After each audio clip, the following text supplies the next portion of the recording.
Good morning, everyone. My name is Elena Mosienko. I'm manager at Management Development Centers of EBA. Today's topic of our lecture is technology and innovation as drivers of progress.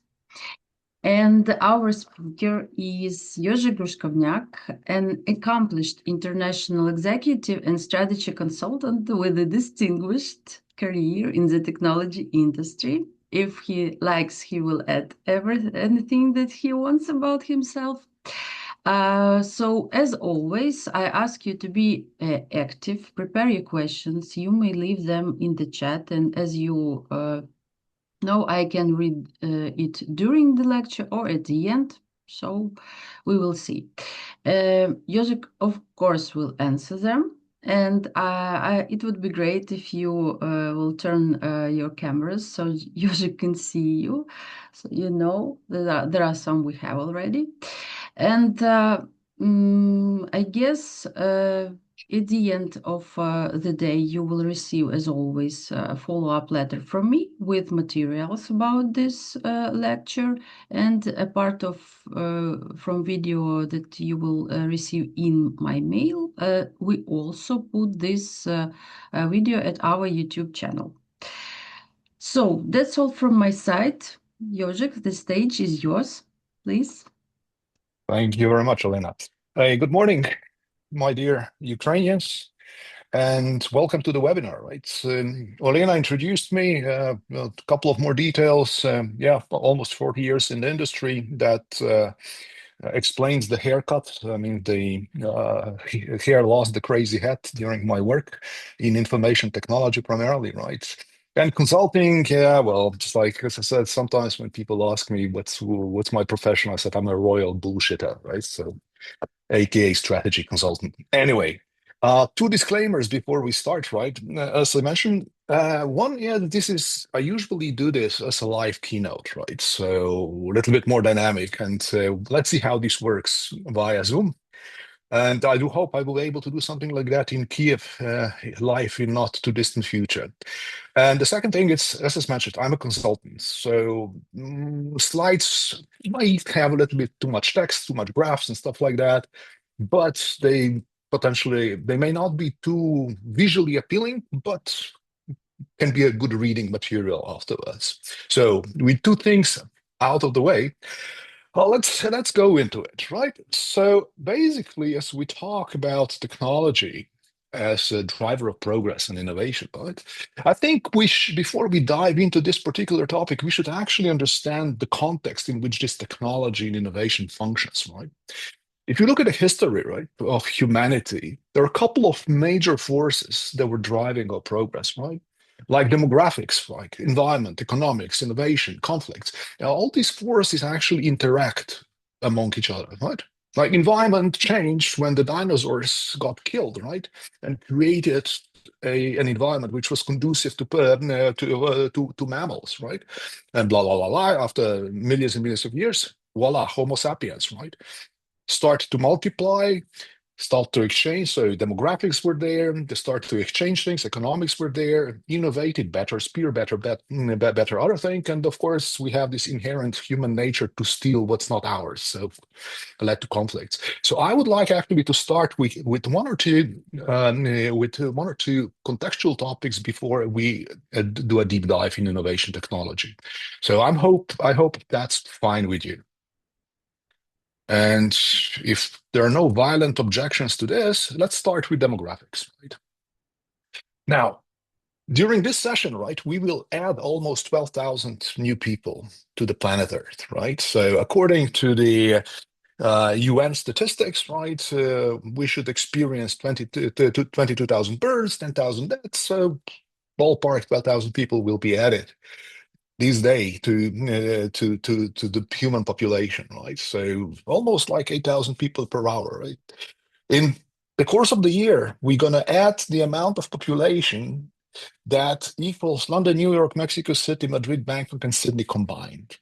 So what we do experience in the world, it's really like the exponential growth of the population, right? And if you look at the graph, right, you can see where this exponential growth actually kicked off. Any guesses? Feel free to unmute. Any guesses? When did this happen? Well, it was about the time of Industrial Revolution, where we fundamentally, dramatically increased our production capabilities, what? And were able to sustain growing population. And of course, there's the advances in medicine and so forth, but this population growth kicked off at that time. But the devil, it's in the detail, right? This growth, it's not really even. If we look at the last 70 years and the projection for the next 30, we can actually see that the developed economies, so basically the Northern Hemisphere, Europe, US, Russia included, so like it's actually pretty flat. It's really not adding that much to population. We actually see countries that are actively losing it. And the majority of the population growth, fundamentally, it's coming from the developing regions, right? Africa, it's a huge contributor, even bigger one, it's Asia and Oceania, right? Now, what does this create? Well, creates two things, right? If you look at the population distribution between developed and less developed nations, right, we can see that the less developed nations have a healthy bottom line, right? So a healthy bottom of young population, while the developed nations are starting to bulge in the middle. And that gives us a serious sign of the aging population. What problem does this create? Well, there are two consequences. First consequence is related to developed nations, right? We have a serious problem with aging population. If you look at the distribution of children, working age, and retired population, right, we can see a rapid deterioration. If in the 50s, the ratio between the working workers and retirees was 7-1, right? In 2015, we reached 3-1. Today, it's 2-1, right? In a lot of Western countries, and we are moving actually to go below 2, which raises a couple of really interesting questions.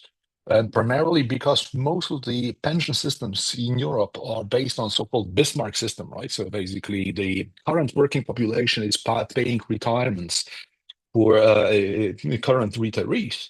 There's a serious problem how to pay for that, right? And there are really three options that can be put on the table, right? One, it's okay, let's increase taxes and contributions, right?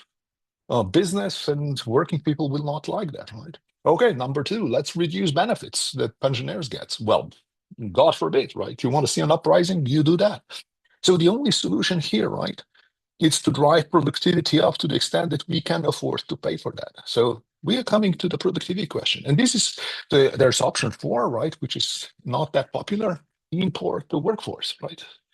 And that leads us to the problem number 2, right? As we saw, these population pyramids are completely different for developing and developed nations. Now, if we look at where we have this huge amount of people under 24, under 25, right? It's all the underdeveloped nations. The world average right now of percentage of population that's between 10 and 24, right? It's about 24%. Now, in developed countries, we are way below this average. While in the developing world, we have a lot of youth. Now, there are a couple of questions, right? Can the economies these youngsters live in generate enough jobs for them to be employed? What's the education system to prepare them for the jobs, right? And again, even if they get education, are they employable within the country, right? And because, unfortunately, the answer to a lot of these questions is no, right? We see really huge migration pressures, right? And I'm really here focusing on economic migrations. And I know that's like the conflicts, like we are hosting a lot of Ukrainians in Europe, but that's a different story, right? But because of this age disparity, there's a huge migration pressure from underdeveloped to developed countries, which, it's at this point in time, it's about 3.6% of global population is fundamentally are migrants, right? And there are consequences of these migrations, right? The positive one, for example, for for the source economies is that these migrants usually support their families who stay there and send remittances, which really contribute to the local economy. So they create buying power in these economies. But there are two other consequences which are actually relatively bad, right? It's the brain drain, right? So one of the challenges, for example, is that a poor country trains a nurse, right? Spends a lot of resources to training her, and this nurse then lives for a job in the developed countries. So this brain drain actually, it's actively making these countries more miserable than they should be. And of course, in the hosting nations, we have these social pressures, societal pressures, like, oh, the migrants stealing our jobs, you have cultural incompatibility, which is putting a lot of strain. There are a ton of others demographic trends that would be worth exploring and talking about, like urbanization, right? And then how urbanization drives this reversal of the pyramids. The old story, right? For a farmer, a lot of kids means free labor, right? Once you move to the city, kids become a cost, right? So there are a lot of these demographic dynamics which we actually need to understand and factor in when we think about how the society will evolve. Right? So that's a quick touch on the demographic side. From demographics, the other major force I would like to address quickly is economics, right? And this was actually the difficult part, right? So in past 15 years, until last year, actually, it was rah, globalization is great, we are all benefiting, we're trading more and more and more. The things came to an abrupt stop. I mean, stop, not, we'll see if it's a stop or not, but there are some changing winds that make this pitch basically impossible. I mean, if we look at the statistics, globalization is doing fine, right? So the exports are increasing steadily. So nations are trading among each other. If we look at the graph, right? So the share of exports in total GDP, world GDP, actually increased more than twofold in the last 50 years, right? So fantastic. What is also interesting that I just didn't have the time to put it on the chart is that the developing nations are actually contributing more and more, taking over as the main proponents of exporters of goods and services, which is fantastic because it helps their development. But the challenge is, right, again, no free lunch. If we look at the distribution, right, of the GDP, right? This is another reality check. I was showing a different slide like 15 years ago when we started with this analysis. We were actually optimistic, and we believed that by 2022, 23, the middle income countries, so basically the emerging nations, would actually overcome the GDP of the developed nations. But this didn't happen. However, the gap between the GDP of developed nations and the developing nation is slowly closing, right? But that's true for the middle income nations, right? The poor nations basically remain poor, right? And this again contributes to this vicious circle, right? Of the demographic change, the inability to find a job, and pressures on migration. So they remain poor, and one of the things which humanity is unsuccessfully trying to figure out for the last, what would it be, 80 years since Second World War, it's how to actually break this cycle. Now, when we talk about exports, we actually talk a lot about physical movements of goods or movement of services, right? But there's another thing that was actually really growing, and this is the cross-border data flows, right? With the advent of internet, the economies became much more integrated. So a lot of time we can actually argue that a lot of the export flows are enabled by the internet, by our ability to advertise and to sell products globally without necessarily having a physical presence in our target market, right? And if we look at, for example, the bandwidth explosion, and unfortunately, again, my apologies, I was not really able to find the more recent data about the global bandwidth, but we are talking about about 2, 3, 4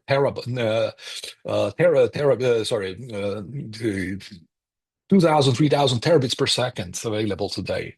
So this fundamentally means that on one side we are opening the markets in a virtual way, but we also exchange data flows across this across much wider spectrum. And this really then drives the change in how the economies function, right? And the fundamental change is that the participation in international exchange is much easier today, right? If we talked about the 20th century way of doing things, it was like physical products, tangible stuff, labor intensive, the advanced economies representing the bulk of experts and so forth, right? The only one really trading globally were multinationals. This changed completely, right, with the advent of the internet and also new transportation technologies and so forth, right? We are moving from just tangible to intangible flows. I mean, the services where the US, and this is again a source of a lot of conflicts in this area, like the US being dominant in terms of the digital services, right? The emerging economies, as we can see, are picking up in the export trade. The digital infrastructure becomes as important as physical one to move things, right, and so forth. So the way that we do business and economy functions has fundamentally changed, right, and it continues to change. Now the challenge, of course, is right with the new U.S. president and his economic ideas, right. It seems that we actually entered a period of potential deglobalization, right? Now, to a certain extent, this was bound to happen anyway because of the geopolitical risks. But the new U.S. administration fundamentally put pedal to the metal, accelerated the process, and I was trying to figure out what will happen, and came across a really interesting article from Boston. Sorry, it's not just an article; it's basically a small brochure of the Boston Consulting Group, which fundamentally argues there are 4 possible scenarios for the future of global economy. Right. Self-sufficiency, basically, we all go in our bubbles, in our cocoons, we protect our markets, tariffs abound, and so forth. Option 2 was formation of regional pacts like the EU, North American trade. It's like within this pact, trade is free, outside, huge barriers. Option 3 was like, okay, the countries that want to trade and they try to align the best they can. You have some of outliers, so we really don't have a global system anymore, dominated by WTO and so forth. But we really have like a couple of different systems that try to coexist, and the last one is actually a perpetuation of what we have today, like the rules-based global trade order. And the BCG basically believes that this multinodal trade patchwork is potentially the scenario that is the most likely to happen in the next 10 years. So how would this thing actually look like? Well, as the name implies, this multinodal patchwork scenario will fundamentally be anchored around 4 basic blocks, right? US, well, I think that even if this administration gets replaced by a different one in 2028, the probability that they will completely reverse course it's unlikely. So America first will probably persist in the economic realm regardless of who's in charge. The plurilateralists, right? These are fundamentally countries that believe in the rule-based trade, right? And they will persist. They will continue doing the closing the free trade agreements with clear rules, clear principles, standards for market access, and the suspects the lists are not exclusive, right? So there are probably more countries than that, but just listing the main ones, right? And EU, it's in EFTAs, and it's like a typical examples of this type of the organizations. BRICS, probably without China. This is a funny bunch of countries which are on one side big enough and nationalistic enough. they prioritize their own sovereignty. However, they still would like to trade and to have access to other markets. So they actually need to use the trade as a vehicle for growth, but being outside of this plurilateral blocks, we'll see how this works. And again, China, it's very much like in US, primarily looking out for itself, trying to be self-sufficient, especially around tele and technology development and so forth, and basically try to leverage their position as the refiner primarily, not really that they sit on huge amounts of rare earths, but they are a primary refiner of rare earths and fancy materials, right? So we'll see how this plays out, but that's where we are. And again, the old good global order, it's basically probably toast as we go ahead. So no conclusions, but I think that this scenario is probably where we are going to go. Now, as we see, right, the demographics and economics are creating a conundrum, and the question is, okay, so fine, so we need to do things, and the technology can help, right? So that brings us to a fundamental question, right? Does technology matter, right? Okay, we see that demographic economics kind of important, but technology, does it matter? Anyone say yes, no? Now, let's story time. So back in the 90s, I read an interesting article about how humans became basically humans, right? And it involves technology, right? So the hypothesis goes like this, right? So humans discovered fire. Fire in a nutshell, it's a technology that helps us transform materials and so on. So discover fire and start cooking food, right? Now, one attribute of cooked food is that's much easier to digest, right? Which meant on one side that our gut shrank, that became more efficient, and the other consequence was we needed way less energy for the digestion problem, to solve for digestion, right? Consequence of that was fundamentally we had more energy that was then dedicated for our brains to grow, right? Henceforth, right, if you look at the anatomy, right, the cranial capacity, right, from the Australopithecus africanus to Homo sapiens actually tripled, right? And the fact is, the brain, it's a greedy little organ, right? If for adults at rest, right, the brain consumes about 25% of energy, right, for only about 2% of body mass. If we look at babies, right, at babies, brain actually consumes about 60% of the energy, right? So it's a hypothesis. I'm not saying that's what happened, but it's an interesting notion how technology, fire, right, fundamentally enabled human adaptation and behavior. Another question, right, is another interesting evolutionary trait.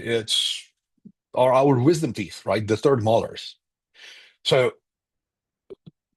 I guess most of you still have them, but today, about 30% of people, according to statistics, are born without the wisdom teeth, or maybe with one or two missing, right?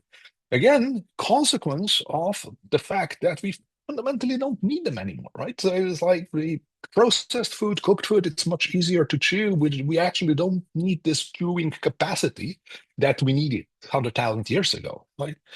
And, it's like, we are evolving, and again, technology of food preparation and the ways we can get the necessary calories to sustain us help us. You guys know what is this? Olena, let's see if anyone guesses in chat. What's that? Bamboo. Or Bamboo. no, it's sugarcane, right? I don't know. So I quit taking sugar with my coffee. So now it's black, dark as my soul. But in like 15 years ago, I was taking a sachet of sugar with my coffee, right? So sachet of sugar in the coffee takes me 3 seconds. Now, to get the same sweetness in life, you need to chew through about 20%, the 20 centimeters of sugar cane, right, to get it. So time efficient, you bet. The processed sugar is much more time efficient. So I would put it, long story short, right, technology matters, right, because productivity fundamentally drives human progress, right? And what productivity means that we are able to create more value in less time with fewer resources.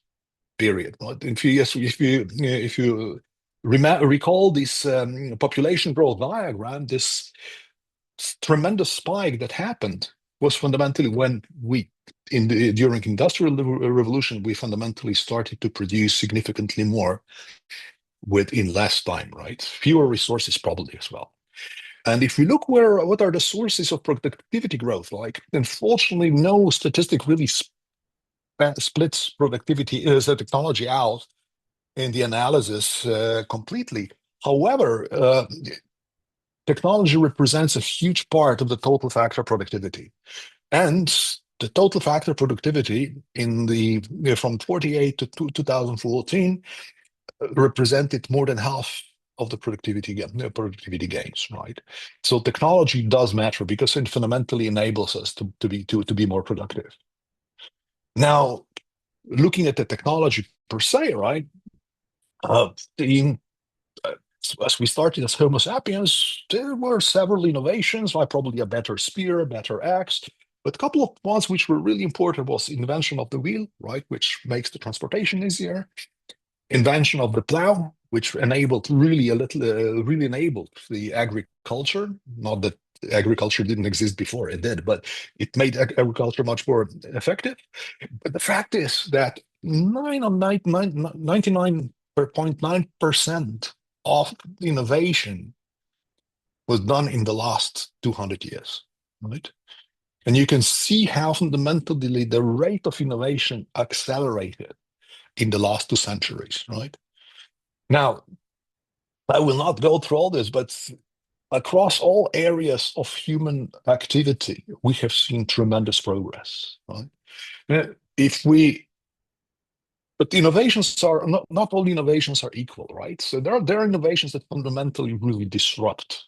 And again, reward questions. What would be the 2 technologies, right, in the last 1,000 years that fundamentally drove societal change? Any ideas?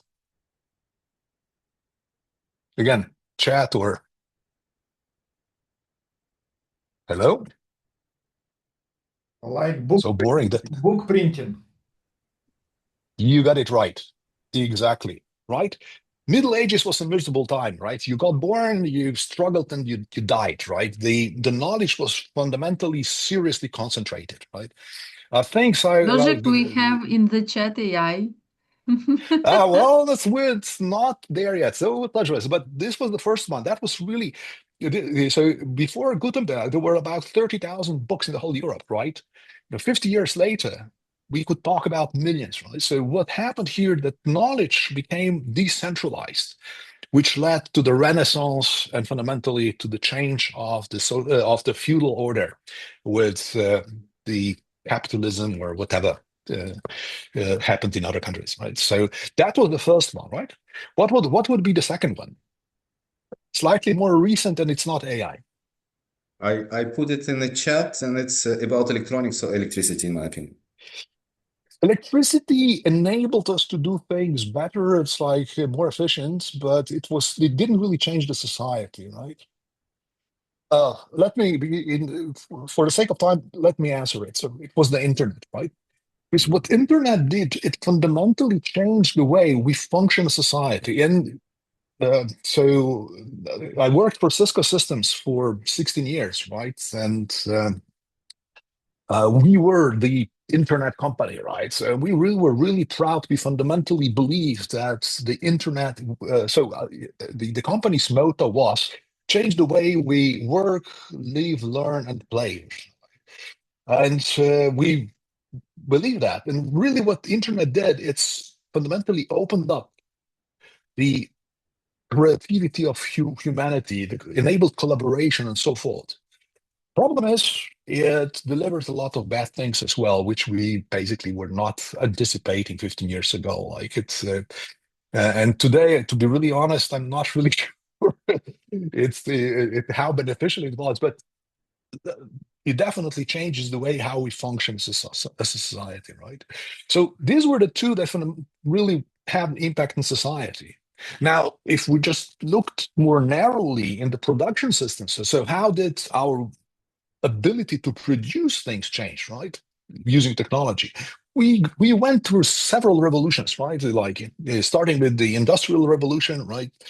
Then we steam engine, Age of Steel, the first assembly line, right, 1870, and once I said that live, and they also thought, bullshit, the first assembly line was Ford in 1907. Well, not really. The first instance where the object on which people worked was moving from specialist station to specialized station were butchering plants in the United States, right? So basically the cow carcasses were moved, and especially you had butchers that were specialized in cutting out shoulder, ribeye, and so forth, and that carcass moved along, right? So maybe the assembly line is not the right word. The first disassembly line would be more appropriate, I'd say. Anyway, so to the age of automobile, which increased our ability to transfer things around, and then age of internet, and now we are talking about industry 4.0, which was like coined 15, 20 years ago, but still the definition is still oozing because the underlying technologies are changing so fast that it's like, oh, so what is it? It includes AI, doesn't include AI, so what happens? Anyway, long story short, the characteristic of the last two industrial revolutions, right, is they're based on digital, right? So even if we look at Industry 3.0 with the programmatic control logic, it was a digital controller, right? And to actually understand where we are going, we need to understand what digital is, right? And fundamentally, digital, I mean, so the word itself means that this is the representation of physical items or activities in a binary code, nothing else, right? So we fundamentally digitalize the thing, right? Now, if we use digital as an adjective, right, we actually talk about use of digital technologies to improve processes, interaction, and so forth, right? And we are really now in this phase where the physical and digital worlds are merging, right? We are digitalizing more and more things, and this has impact on everything, right? On processes, data, people, things, and so forth, right? Now, to really be, I love definitions. Sorry about that, pain in the ass, but I think we need to have a certain clarity what we are talking about. So as we talk about digital, right? So we talk about like four distinct things, right? One is digitization, which fundamentally it's conversion from analog to digital form. So basically, we digitize a document. If I scan this will be a document which is digitized, right? Then we talk about digitalization, where we fundamentally use digital technologies to underpin individual processes, create new business models, and so forth, right? Digital transformation is actually applicable in the business context, where we fundamentally change the organization to enable the exploitation of digital technologies in a better way, right? And the last one is digital business, where fundamentally we create business from scratch, which relies on, for example, digital delivery of services, right? If you think about innovations, right? Again, so good old Edison, right, invented two things, right? One thing was the incandescent bulb, right? Our light bulb, right? And if you look at it, so we innovated in the area of these bulbs, right? So we had this, then halogen to the LED, but the technology in a nutshell, it's still similar. I think it's Edison wouldn't wake up from the grave, he would still understand the light bulb technology that we have today. The other thing that Edison invented was it was like the gramophone, right? You know, the one with the cylindrical one. I mean, how is music consumed today? All digital. iPods, Spotify and stuff like that. This is, for example, a technology. This is an example where the original technology totally flipped around and became totally digitalized. So I don't think he would have a clue what's going here. And that's where really these digital business models came about, right? So digital fundamentally reshapes every aspect in the business, right? From customer experience, right? Where we fundamentally not just deliver services, but it's seamless. We can connect various service points. Customers can access the things from wherever at whatever time. The product and service fundamentally either the new completely digital ones or they are fundamentally digital enabled. There is a lot of co-creation today, right? In the old days, when you design a new product, you convene people, the room, focus group, yada yada yada. You can do basically that online today, right? Marketing, sales, and digital fulfillment. This is shifting tremendously towards towards digital channels, right? Risk optimization, right? So both on the customer side, understanding, are we targeting the right customers? Do these customers have the means to pay? The automated fraud controls, right? Enhanced visibility in the value chains and stuff like that. It's impacted by the digital, right? And with overall visibility, we fundamentally have better corporate control. So fundamentally digital, it's fundamental for business success today. And it's not just for business, right? If we look at the country level, right, the readiness of nations or nation states to use technology, which is sort of measured by the Network Readiness Index, right? This is this is a survey, annual survey managed by the University of Oxford and SAP Business Schools, right? Which sort of assesses how able it's a country to utilize the digital technology. We can see, I'm not claiming causation here, right? But the correlation is really strong in all three dimensions. For example, if you look at the GDP, right? The countries that are more able to use digital technologies tend to have higher GDP. They are the countries that are really have strong digital roots. They are much more competitive and they're much better at innovation, right? And the correlation between the Global Innovation Index and a Network Readiness Index is basically 0.9. That's like, this is the mother of strong correlations, right? So with all this said, right, there's still a sad fact, right, that a lot of digital transformation efforts fail. It's like, this is measured on the country level, on the company level, but probably country levels would be even worse, right? And there's a ton of reason why this happens, right? It's like typically that they can list it like employee engagement, management doesn't really support it, no collaboration, accountability, wrong technologies, yada, yada, yada, 3 dots, wherever, right? And so that was coined by McKinsey, right? And a couple of years after this, McKinsey stated that, right? The BCG came out that, actually only 35% of the companies we talked to were able to meet or exceed the targets they set up with the digital transformation, right? And to create some sustainable change, right? The rest of the gang was out either in worry, right? Okay, we are moving, but we're not getting there. And the ones were really well, but no value created or limited value created, no change and stuff like that. So the question is, okay, if this digital transformation is so important, right? Why does this happen? And the answer is that it's a complex thing, right? So digital transformation, it's not just another technology, driven change initiative, right? It's not like IT goes and said, okay, we'll be using that from today on, right? It's fundamentally impacting all areas of business: technology, processes, people, and of course, it needs the underlying infrastructure in the data, right? Now, this is the point where I need to tread some water on the SAP mill, and the point is, if we look at the technology enablement of organizations, right, we basically say, well, ERP at the end of the day, it's one of the core components, right, that facilitates the digital transformation, right? And when somebody says ERP and business applications, okay, we think about our transactional systems. Well, the point is, not all transactional systems are created equal, right?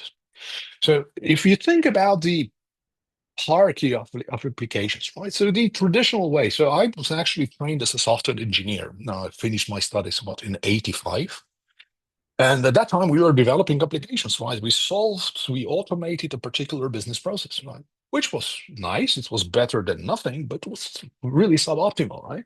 So the step up from that was, okay, saying, okay, so the processes are fine. How do I enable a functional capability? How do I enable finance to do its job, or human resources, or manufacturing, right? So that's where this application supporting individual processes came together and fundamentally supported a function in a coherent way. But the problem is a lot of these tier one processes span across functions, right? So that's where the need for building in cross-functional capabilities became important, right? And last but not least, a lot of these processes fundamentally span the entire organization. If you look at, for example, order to cash, right? Who's involved in order to cash? Sales, finance. Then it goes to operations, procurement, supply chain to gather materials. Then goes to shipping, delivery, maybe service for installation. Back to finance to collect the money. So it really spans multi-process, and the applications fundamentally need to support these mega processes, seamlessly crossing the functional boundaries, right? So that's the difference. Not all applications created equal. So that's the first component of the technology that we need to enable the digital transformation. The second component is data, right? So the data basically comes from various sources. Applications generated, there are external sources of application. It comes in different forms and shapes. It can be structured data, again, apps generated, it can be unstructured data and so forth. But this data fundamentally is today a lifeblood of a business. It is fundamentally it is this information that enables us to make decisions, right? So, and these are two basic components. And of course, today we can't, pass without talking about AI and actually having an understanding how AI can fundamentally leverage, both on one side, help applications to be smarter, and on the other hand, help us create these insights, which with this capability to analyze tremendous amounts of data. So an ERP system today, as a cornerstone of digital transformation, fundamentally needs these three components. And I'll just give you an example of SAP Business Suite as a system that fulfills these needs, right? You can probably get very similar answer from our competitors, but the initial principle that the whole system stands on, and you will see one of the megatrends is actually this shift to platform-based businesses, platform-based things. Same in the software technology, right? The ERP system shouldn't be today a monolithic thing that does its own, this black box that does something, but it fundamentally needs to be open to external environment, right? And what that basically means that it needs to include the platform through which various things can be integrated, data and other applications. So in our case, when we talk it's Business Suite, we have this core cloud-based ERP. Why cloud? Again, standardization, faster updates, keeping pace with the change of times. And you have the specific functional applications bolted on it, right? Tightly integrated, utilizing the BTP to effectively appear as a single system. Now, another role for the BTP is we are not the smartest. We don't know everything, right? No ERP vendor knows everything. So it's really important to have this ability to tightly integrate industry-specific applications, right, into the system, external sources and so forth, right, and to bolt on the tools that can help us transform and manage change, right? And then, of course, we have this AI layer, right, which fundamentally comes in two flavors, right? One flavor are application or function specific agents that help us perform specific application functions. And then we have this overarching orchestration model, which fundamentally enables and orchestrates the end-to-end processes and provides like a a human native language interface to the system functionality. So how does this look in practice, right? So I pulled out two sets of example, one from supply chain and from finance, right? So if we talk to the supply chain leaders today, right, they have three things on their mind, right? Number one, it's how to provide service to their customers in a transparent way, right? And that would fundamentally fulfill business objectives. How to be agile and resistance, and three, how to fundamentally increase productivity, speed, drive costs down, right? If we look at the transparency, right, an ERP system today, well, the key thing that it enables is fundamentally that integrates the entire supply chain process. And it starts with product design. So even when the product is designed, supply chain understands what can provide its inputs and how will we fulfill that. Number two, look at what are the potential risks, how can we predict them, how we can really understand what's happening, simulate the scenarios, and so forth, right? And today we can do that really well already with basically near real time. We can play with these things. Now, with AI, we'll be able to do a lot more, right? We will fundamentally be able to streamline activities by having agents in different parts of the supply chain that will help us understand what's going on and plan, right? So that's the transparency part. Now, resilience, when we're talking about economics, right? We see that the global trade order is fracturing. Well, and if we thought that the COVID put a strain on supply chains, right? Just wait until this new world economic order comes into place. The strain is going to be even greater, and we'll need to be able to realign. But it's not just that. I mean, we have the climate events, the hurricanes, and so forth. So here, the supply chain systems actually needs to, on one side, help us to connect with our external partners to really understand what's going on their side, right? Create a model where we can identify anomalies quickly, and then with AI as the future, this is tomorrow model, we can actually have the AI agents that would automatically alert us. Okay, there's a hurricane coming in. There's a high probability of delays of 2 shipments, which are expected to fundamentally facilitate our production. These are remedial actions, and then basically, depending what's your level of trust in the AI agent, you can either say, "Okay, give me a proposal, and I'll confirm," or you can just say, "Do your thing," right? And last but not least, productivity, right? Increasing productivity and speed for automation. The digital transformation ready ERP system fundamentally allows us to integrate the planning the planning across the entire supply chain, from production when they initiate the plans to supply, to the delivery, to monitoring delivery, and so forth, right? And to recognize exceptions and so forth. So fundamentally, to streamline the entire process, again, from manufacturing planning all the way down to truck scheduling and docking in the yard, right? So this is the capability it needs to be. And if this capability is deployed, we can see really tremendous improvements, right? There's again, as I said, consultant slides, so lots of texts, which you can read at your leisure, but there is a lot of potential to impact important value drivers, right? And if we just look at one parameter, which I often discuss in detail with my customers, right? Like days inventory. Okay, how much time we keep stuff in the inventory before you use it, right?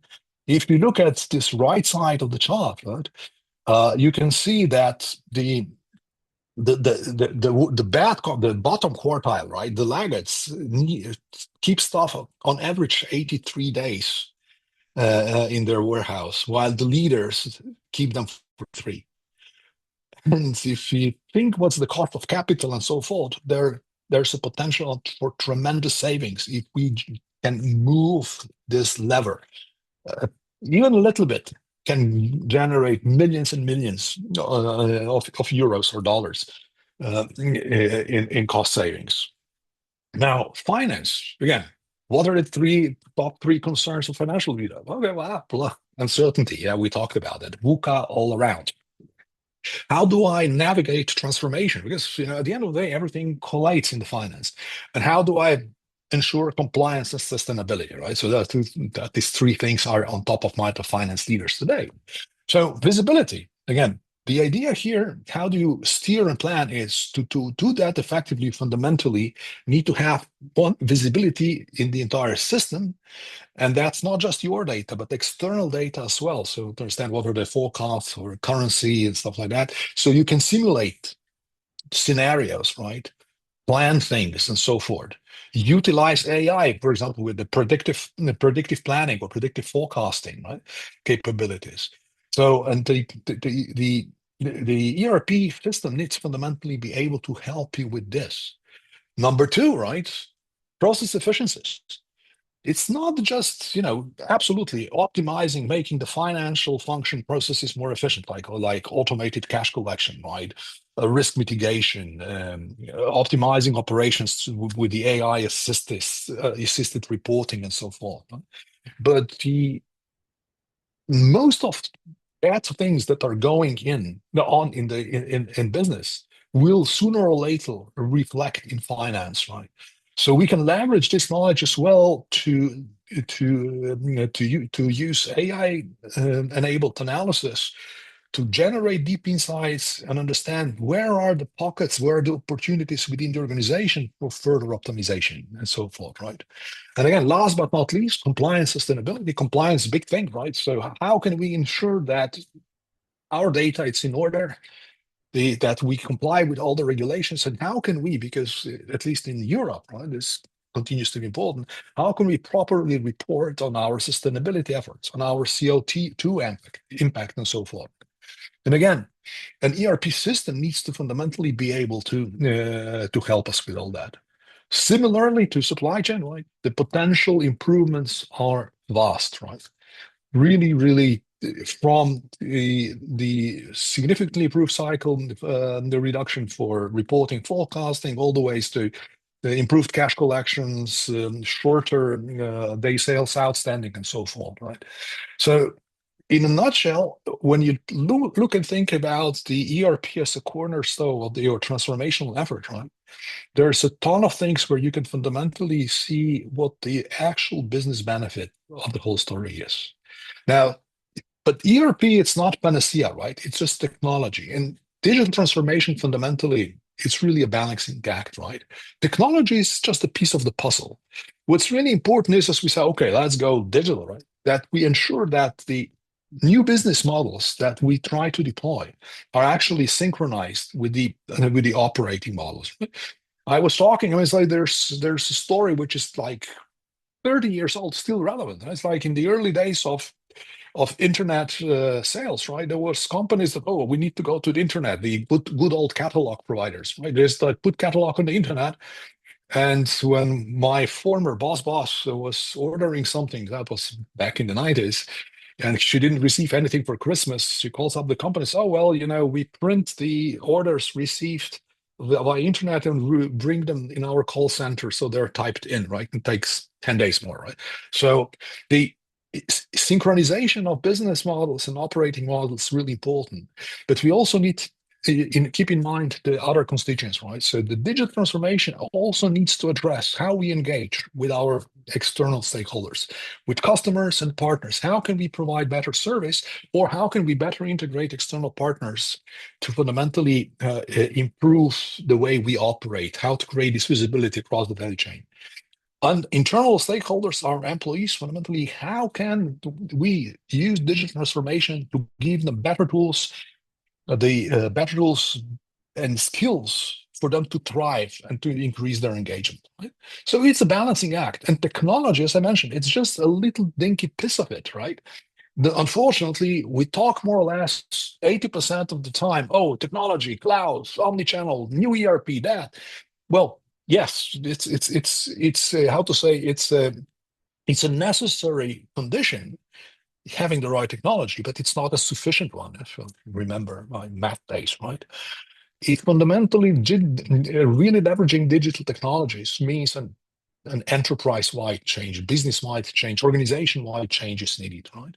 So while we need to properly access technologies, what technologies shall we deploy, but at the same time, we need to understand how we're going to fund that. What are the skills and competencies we need?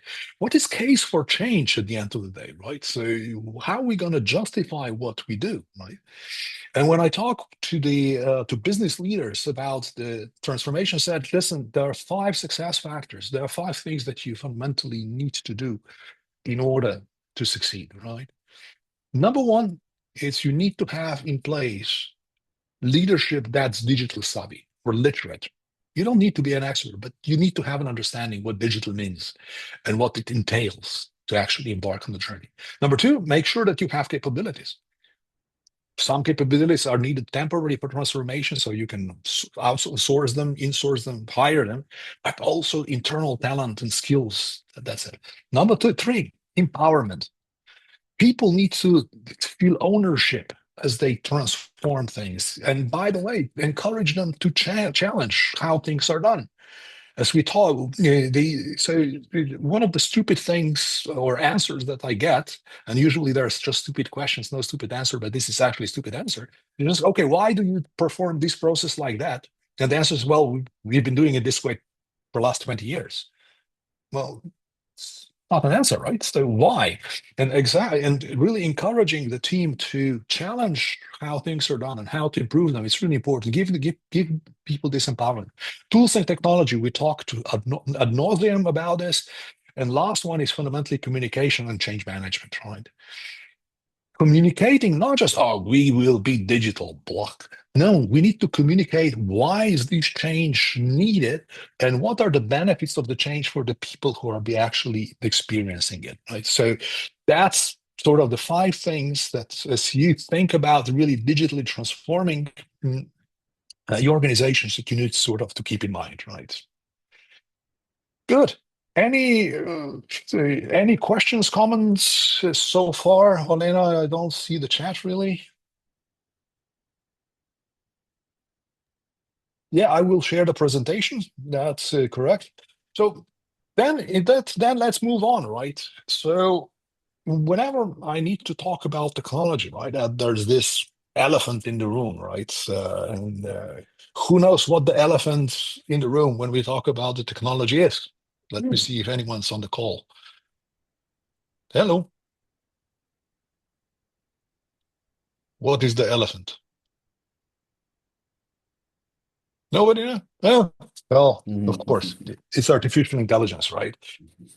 So before we, so the question is, so why the hell are we talking so much about artificial intelligence? Well, 2 good reasons at least, right? So one is for a lot of CXOs, it's a strategic concern, right?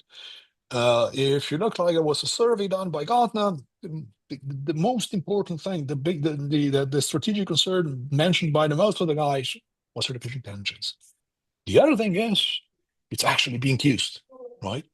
So 88% of organizations that they claim that they have adopted some sort of artificial intelligence in at least one function, right?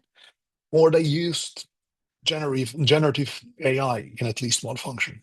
So 80% plus organizations are theoretically actually using it. A lot of this is piloting still, right? So there's another statistic I will not share today. We don't have the time. Basically, about 25% of AI initiatives actually passed through to scaling or wide adoption.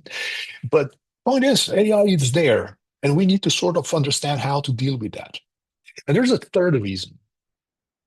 We fundamentally, with the advent of the agentic AI, right, we came to the point where the technology will move from this passive executioner, right? So we program the thing, and then this instruction shall run, so that does what we wanted, right? To somewhere where to the point where technology will fundamentally actively participate in the processes, right? So through AI agents or collections of agents, so forth.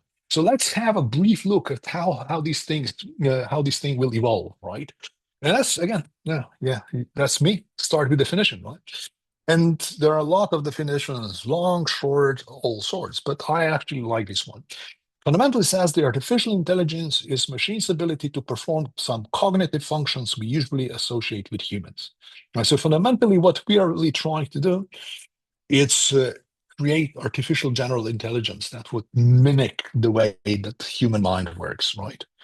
So while we say AI and we encompass everything, the AI has a lot of nuances. There are various fundamental technologies that are used there, right?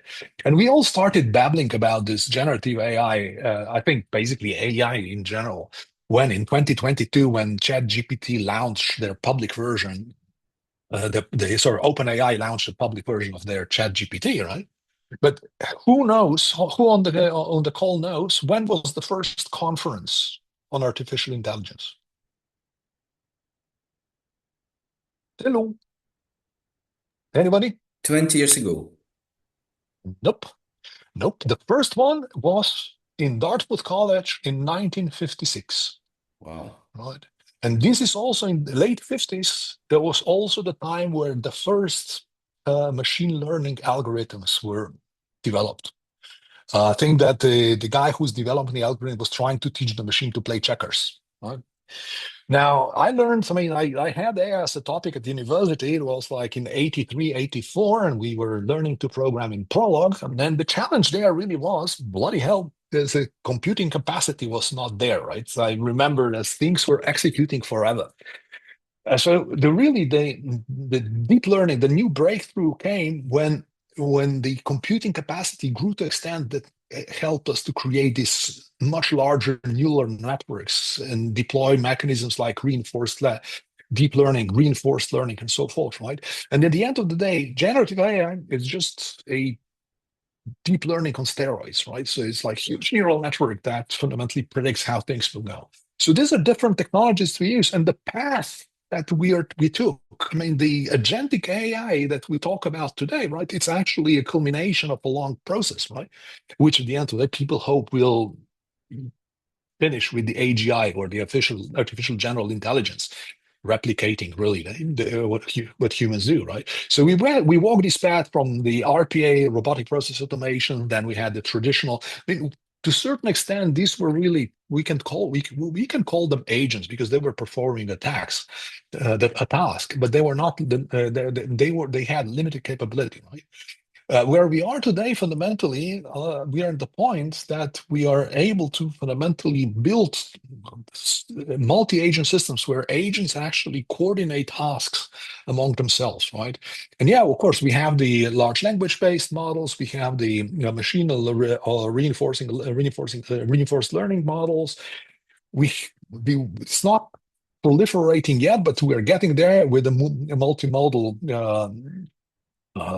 large language and video models and so forth. But today, fundamentally, we are at the point where actually the groups of agents can perform tasks relatively independently.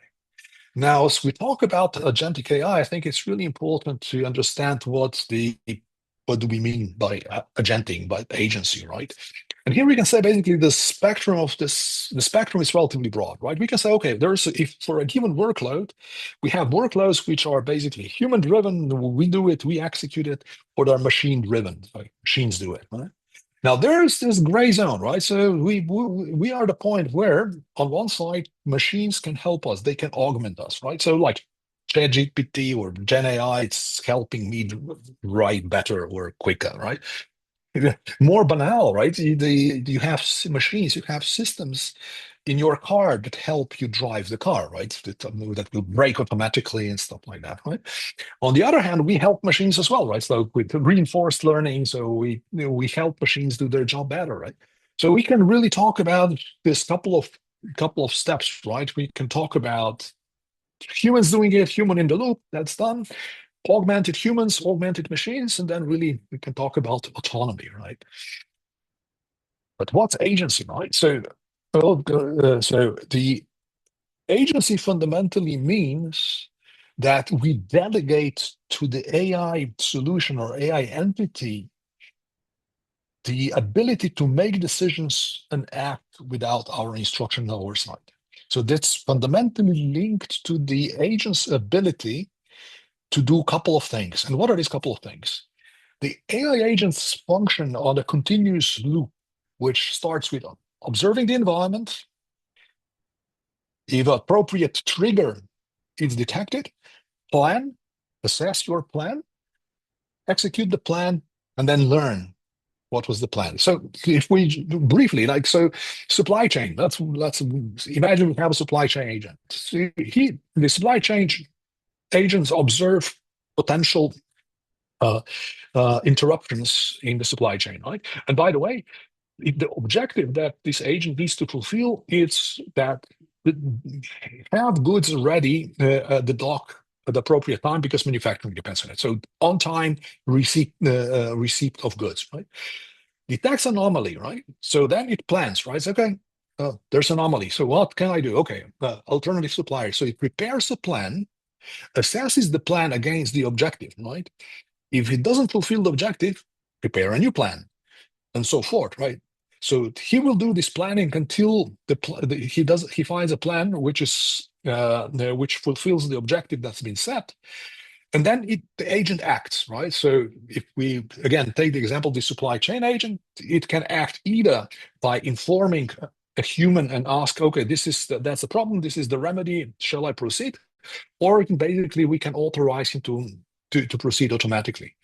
And if the goal was achieved, it will learn. It's like, okay, so now I know that under this circumstance, this plan worked, right? So this is how the agents fundamentally continuously learn, right? And it's a myriad of agents available even today, right? And we usually use them in three areas, right? The one I just described, like this exception monitoring, right, in supply chain. This would be the first category of the automation of standardized business processes. Right? So that's where we see a lot of agents actually being active at this point in time. Then we have the area of collaboration with humans, right? So these are all these agents which are related to customer service, support, and so forth, right? And then we have a collection of agents that fundamentally crawl data and provide us with insights and so forth, right? On the right side, you can see this is just sort of a small catalog of SAP agents that are embedded in the applications, right? That can be used today. And in the blue boxes, you can see fundamentally that the results that are delivered by this agentic AI are quite spectacular. Right? So, are the agents reality today? Well, yes, not yet. There's a lot of work, a lot of hype, but as Gartner puts it on their hype cycle for AI, right? Autonomous agents are really like the innovative thing. Now, we will probably have to go through the valley of despair or the disillusionment, as Gartner calls it, to reach the plateau. But the prediction is that in 5 to 10 years, that the agents will be fundamentally ubiquitous. And the other prediction, which I believe is going to come through, is by 2028, so basically in 2 years, 1/3 of the enterprise software will have agentic AI capabilities. And if I look, for example, in the development dynamics at SAP, I think we are sort of getting there. Long story short, again, so when we discuss AI with these customers, how do we approach that?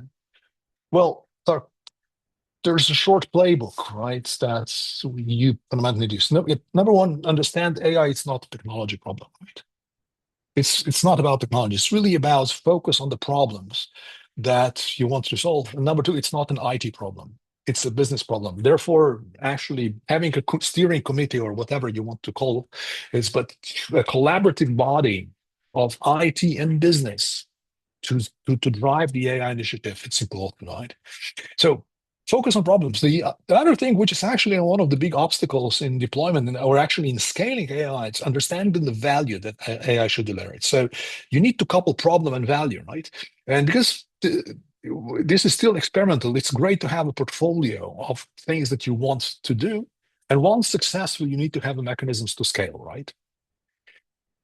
Number 5 on the list, right, is sometimes actually, if knowing AI capability to really get maximum effect, is saying, okay, how would we do this if we would have AI from the onset? So actually looking at the AI as a fundamental change and not just something you slap on top of the process you already do. 6, I mean, data is critical, right? I talked about that describing ERP, this data component, right? So the way how you manage data and the quality of data is fundamental for AI. Hallucinations, stuff like that. I mean, even in the old software days when we were doing classical programming, we knew garbage in, garbage out. This is even more pronounced in the AI environment. And again, it's going to be cultural shift. People will be afraid for their jobs, the way what they do. They will need new skills. So business leaders need to fundamentally lead this cultural shift. So that's about it. And as one of the colleagues on the call mentioned, AI, yeah, AI definitely has the potential to be the technological innovation that fundamentally changes society. And how, I think the jury is still out. It's like, from my personal perspective, while I have a tremendous confidence that in the business environment, in the business context, AI can provide tremendous value and really change the way how we perform processes, really make our functioning better. On the societal level, honestly, I'm not really sure, right? The way we were extremely optimistic about internet and all, then all the hell broke loose with the social media, disinformation, fakes and stuff like that. If we will not, and the society completely failed to regulate that, right?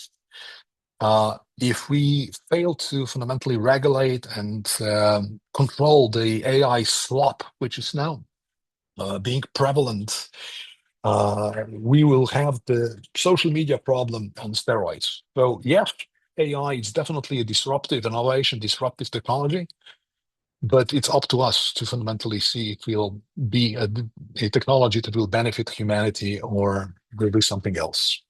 Good. So any questions on the topic, if any wild disagreements with what I just said? Okay, let's wait till the end then. So conflicts, you guys are living it. I'm so sorry about that, but I will avoid this topic at all. But it is a force that is driving the society and the world and so forth. But I'll spend last 2-3 minutes on the environment, right? Because again, that's a disputed area, right? And dispute is, right, is climate change real? Now, again, question to the audience: how many of you believe in climate change, and how many of you side with the guys who say no way? And say yes in chat if you Yes, are, of if course you believe it's it's real. yeah, exactly. And I don't really know where the hell this conversation is from. We can see it in the beaches, right? We have proof just by looking around us that global warming is real. Anyway, joking aside, uh, there was an interesting observation, right? The World Economic Forum publishes every year the risk, the assessment of the major risk facing the world, right? And what I really found intriguing in the report they published at the end of last year was that, the shift from the short-term and long-term risks, right? While the short-term confrontation and armed conflicts are still the major risks, half of the risk, long-term risk, are fundamentally environmental, right? And these are related from extreme weather events, critical change of Earth systems, loss of biodiversity, pollution, and so forth, right? So the whole sustainability and environmental discussion is fundamentally needed, because actually we all believe that these are the greatest risks that we'll be facing, right? Yeah, of course, you have a couple of technology ones, right? Like misinformation and disinformation. Well, that's our brave social media world now. And of course, the risk of AI technologies is being registered. But again, 50% of these things are environmental. So we need to take care. I would like to show you a video now. It's like, I don't know, you probably seen it, right? It's an old one. It's not a new one. But it really shows how, in a physical way, what a transformation would be if all the ice on the planet melts. So Antarctica, Greenland, all the ice melts. Well, this is a guess, right? Because we don't really know how much ice is there. I mean, there are estimates, right? But I think the estimate is that if all ice melts, the sea level will rise for about 70 meters. So paraphrasing Trump, a lot more seafront property, right? And here you can just see how far water would reach, right? Dubai, probably to 20th floor of Burj Dubai, right? It's fundamentally would really reshape and change the way Earth looks, right? And, if we talked about migrations, if we think that the migrations we see today are big, wait until this climate change, if this climate change scenario actually starts happening, we'll see migrations that would be just mind-boggling, like the Bangladesh, for example, basically disappearing, right? Now, that's one scenario, right? But even other scenarios, like if we talk about this, well, this will not happen, but the climate change causes the reversal of the Atlantic currents, right? We have another problem, right? So a new ice age. Fantastic. So migrations due to the ice age, you bet as well. So anyway, the long story short, right? We need to do something. It is a serious issue. Leaders are recognizing it, and this will be one of the trends where we fundamentally again need to see if we can innovate in a way that, I don't know, carbon sequestration and so forth, that can help us fundamentally mitigate the risks that we are creating, right? And AI and the data center is not helping. Anyway, so I hope I managed to give you a little bit of ideas on what's going on and how fundamentally innovation and technology is playing a really important role in us to mitigate all these disruptions that are coming from demographics, economy, conflicts, and environment, right? And I hope that this was useful. And with that, I would basically just summarize saying, it feels like really perfect storm, right? We have a demographic thing. So we're a ton of mega trends going on. We just touched a couple of those, right? We talked about aging population. We talked about geopolitical economic fragmentation and realignment. We talked about digital and the race of digital, how digital can actually help us solve a lot of these mega trends, right? But in a nutshell, what we actually need to do is fundamentally answer to two mega challenges, right? One mega challenge is, how do we innovate? How can we innovate faster? How can we invent things that can help us mitigate the risks that we face? And I can only commend you. I mean, from what I see, Ukraine is fundamentally on the forefront of innovation. Unfortunately, in the area which I would rather see not, like developing new innovative ways how to blow things up. But you are innovating in response to the challenge that you face. So as a humanity, I hope we'll be able to do the same and innovate to respond to the critical challenge that we'll be facing in the future. And the other mega challenge we need to find answer to is fundamentally productivity. How can we drive up our productivity to fundamentally facilitate lifting more people out of poverty and ensure the stability of our systems with all the changes of the aging population and so forth? So how can we drive that, and how can we use technology to do that? So fundamental question really is, how can we, individuals, businesses, societies, how can we deal with the disruptions that are coming, right? And again, not just survive, but actually thrive in this environment, right? And I think it was Abraham Lincoln who basically said the best way to predict the future is to invent it, right? And I would leave you with that. I hope it was useful, and thank you very much for listening, and basically open to questions. Okay, we see Alexander. Yeah, thank you very much. Jacek, it's really fantastic presentation, a lot of analytical data, and your really professional summary. Thank you very much. I'm really fascinated to be part of this discussion. One question: what is your feeling about speed of the changing in business environment? Because we understand well that Ukraine, Poland, and the European part now we have really a dramatic speed of the changing because war. It's just speed up this process. What's your personal opinion or your feeling? How quick or how dramatic this change happen tomorrow in business landscape, in in all and all society also? Let's put it this way, right? So,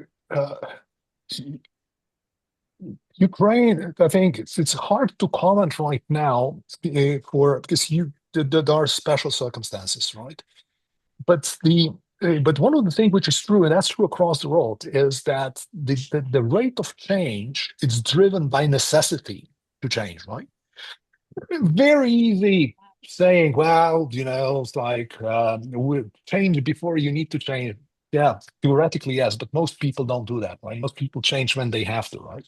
So to a certain extent, I think this global realignment will start to necessitate faster evolution, faster adoption of this faster digital transformation, because what digital transformation in essence does, it helps organization to respond quicker to the changes, to the outside changes, right? So, we've been babbling about digital transformation. I mean, I've been, yada about this for 20 years. And I would say, personally, I think less than 20% of organizations globally are digitally transformed, honestly, right? That really embrace, right? Now, looking at Ukraine, right, is you guys are extremely capable to respond to adversity, but you will be, because this is an inherent skill and mentality, I think you will be also able to respond to opportunity. And I really hope that the EU, and let's say EU primarily, once this mess ends, right? I would love to see that we do more to actually make it stop. But not my cup of tea. But what I believe is that, given the innovation capacity that's been shown by companies and actually the state as well, right? If it's like whenever I listen to this corruption, I was like, bloody hell, there's corruption everywhere, right? So let's stop bullshitting. It's a problem, but to me, which is much more impressive, is the ability to adjust that you guys adopted as a society to the adversity. And if EU really steps up and sort of helps Ukraine develop, I see you have the potential to fundamentally really change rapidly. It's going to be easy? No change is easy. But I think the clarity of purpose will be there much more, because the change from the desire to seize the opportunity and regain what was lost will be much higher than this incrementalism that we see in the West, right? If I only improve this little bit, you guys will need to reinvent things. You will need to rebuild things, right? Hopefully, the West, the world steps up and provides you with the funds, but I think that the dynamic of change in Ukraine, once it's enabled, right? And I work with a couple of Ukrainian customers actually looking at digital transformation today. Now I'm amazed. I'm doing that despite no heating in Kiev, right? So long story short, the adversity and opportunity are the catalysts. You will see ample of it. And I think that this geopolitical realignments and rubbish happening are always going to also kick ass in the EU and around the world. Thank you very much. Most welcome. Okay, Max, please. Thank you very much for the fascinating presentation. I'm also excited to be here and to see your presentation, to hear you speaking. My question is about AI, artificial intelligence. In your opinion, how is it affecting the cognitive abilities of humankind? Meaning that all the students are now using it, all the professors are now using it, and is it Well, okay. Long story short, I'm just working as like Threats yeah. to our cognitive abilities, to our ability to own without the help of AI. Okay, so yes and no, right?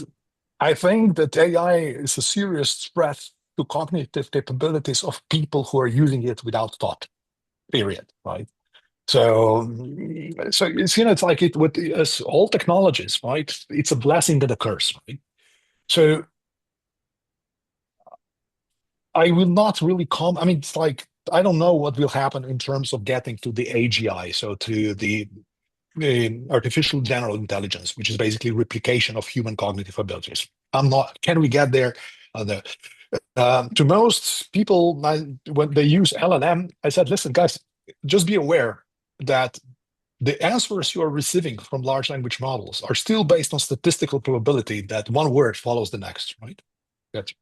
That's fundamentally what this gigantic neural networks are, right? So it's very useful. I use it, but this is just another tool that we need to know how to use, right? So that's the fundamental postulation. The AI in the known contexts, right, is extremely powerful. That's why you also see a lot of proliferation of small language models, right?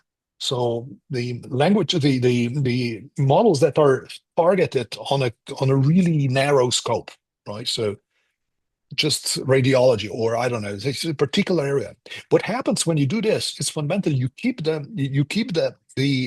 reasoning capability, but you eliminate hallucinations because the data is much more controlled, right? So you have a lot of professional LM systems which are scaled down just to specific topic, right? So in combination with other tools and techniques, this will be really powerful in a proper context, right? The challenge that I see is that now everybody believes they can write books. Everybody believes they can do art.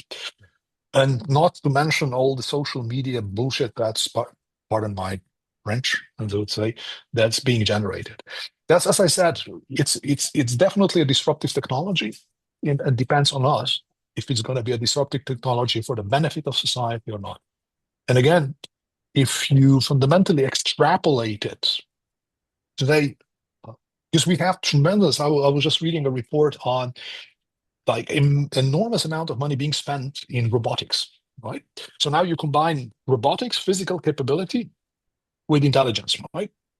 So in if we extrapolate further down, so we will have robots that will be able to actually do work of humans. Fantastic. But Elon Musk says, oh, you don't need to think about retirement, blah, blah, blah. I'm sorry. If that's a possibility, how will we react as a society? Will we share the benefits of this technological revolution with everybody or with a selected few, right? So, I don't know. But right now, I don't think as a society we're actually ready to go there. Yeah, I think there are more questions than answers really available. Thank you. Yeah, sorry, can't really. Thank you, but still thank you very much. Okay, and we have a question from Roman, but maybe he would like to speak with us. Roman, are you with us? Or he just left? Well, about the question in the chat regarding SAP's AE agents, what is the underlying architecture? Are you primarily leveraging the generative EA hub to orchestrate partner models like GPT-4, Gemini, or Mistral, or have you developed appropriately SAP foundation models specifically trained on business data? Both. I'm not, Okay. so to be really honest, to give a detailed answer, I would need to bring in an expert. But fundamentally, the philosophy behind SAP's AI, it's like, as McKinsey said, it's an agent mesh. We are fully aware of the fact that customers need to be able to deploy the most suitable agent for the specific task, right? Therefore, SAP's AI platform is really an open one.